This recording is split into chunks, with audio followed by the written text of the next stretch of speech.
Hello, my name is Angus and this is my presentation of my language and literacy journey. Language is a fundamental skill that has shaped who we are as a human race and me as a person. But how did I go from blabbering nonsense to thought-provoking dialogue? In this presentation, I will discuss my language and literacy journey through primary school, high school to now. At around 5 months old, I started to react to words and emotions from my parents and then realized that vocalization of random sounds have social value and makes others react. Non-verbal communication was also present at this age. Actions such as smiling, nodding, and gesturing were ways I communicated before I could say words. I began babbling, which was when I was experimenting with sounds and trying to mimic conversation. I would explore an object or environment and babble as though I was talking, mimicking adults around me. At around 1 year of age, the sounds I used from babbling evolved into my first words, such as mummy, daddy, ball, yes, and no. At this age, I have grasped the idea of phonemes, which is the ability to recognize sounds in words. I recognized these phoneme patterns, and my young brain was creating meaning behind those sounds. This is a huge learning milestone as I was understanding the environment around me and began communicating about it. My first memories of my language and literacy journey was conversating with my parents. When I was between the ages of 1.5 and 4, they never dumbed down their vocabulary for me. Instead, they used words they wanted to, as though they were conversating with an adult, consistently talking to me and engaging in back and forth conversation. When I remember them doing this, I would ask them the meaning of words I never heard before. But eventually, I just started to create my own understanding of the words based on the context and emotion they were trying to communicate. I also remember Mum reading picture books to me when at this age, my favourite being There's a Hippopotamus on Our Roof Eating Cake. Ages 1 to 1.5 were immensely important, as I started to use 2 to 3 word sentences and understood 1 to 2 step directions. At around ages 3 to 4, I started to use longer sentences and can develop the ability to have back and forth conversation.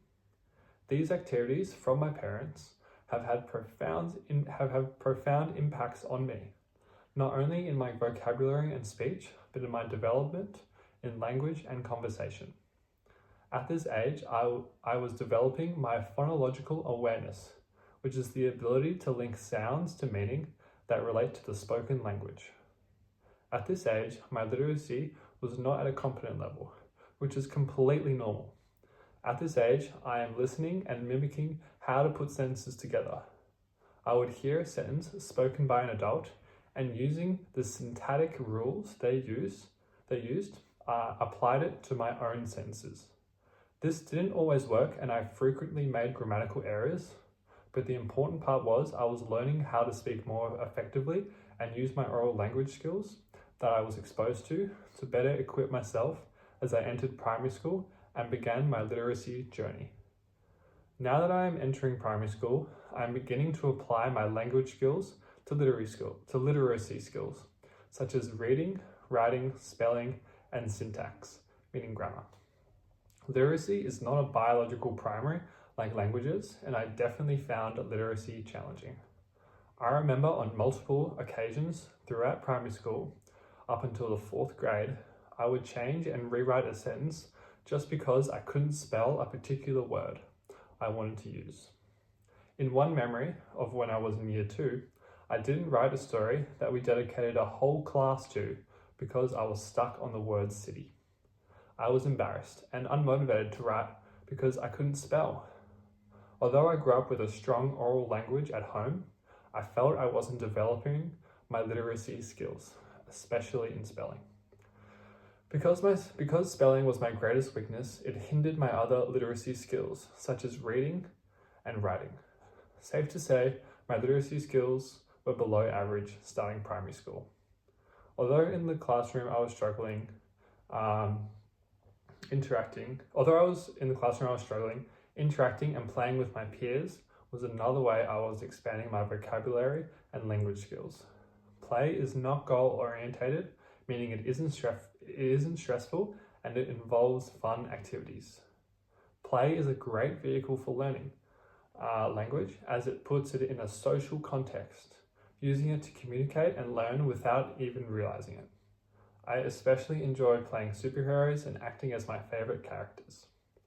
Progressing into year 4, I felt as though I was behind my peers, and this became apparent when I was pulled out of some classes and a support teacher worked with me on my literacy skills.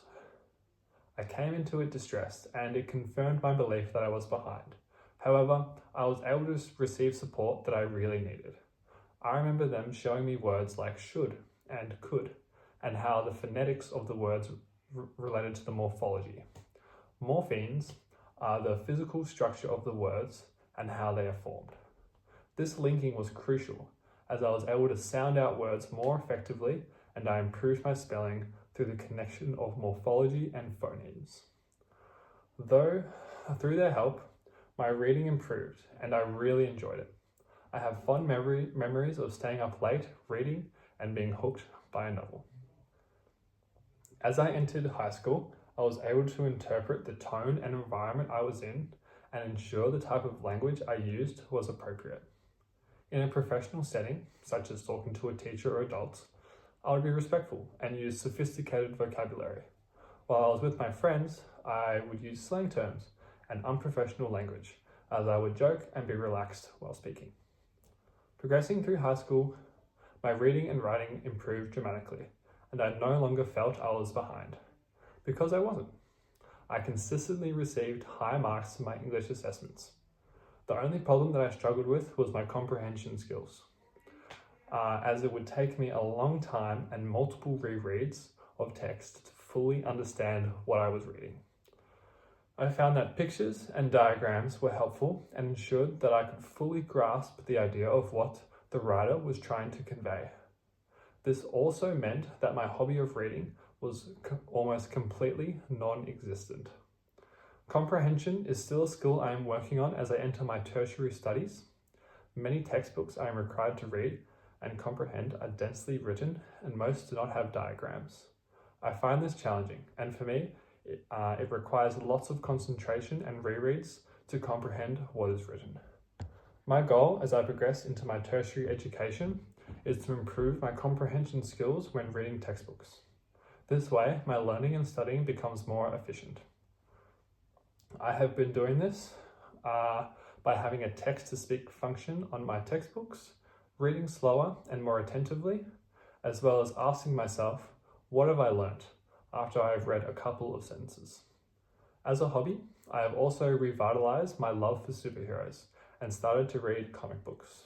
Personally, they are more engaging than novels, meaning I can continue to improve my literacy journey by reading something I really enjoy. My literacy journey, although tough, is something that I am proud of and wish to continue as I progress deeper into my university studies and eventually become a teacher. Thank you for listening.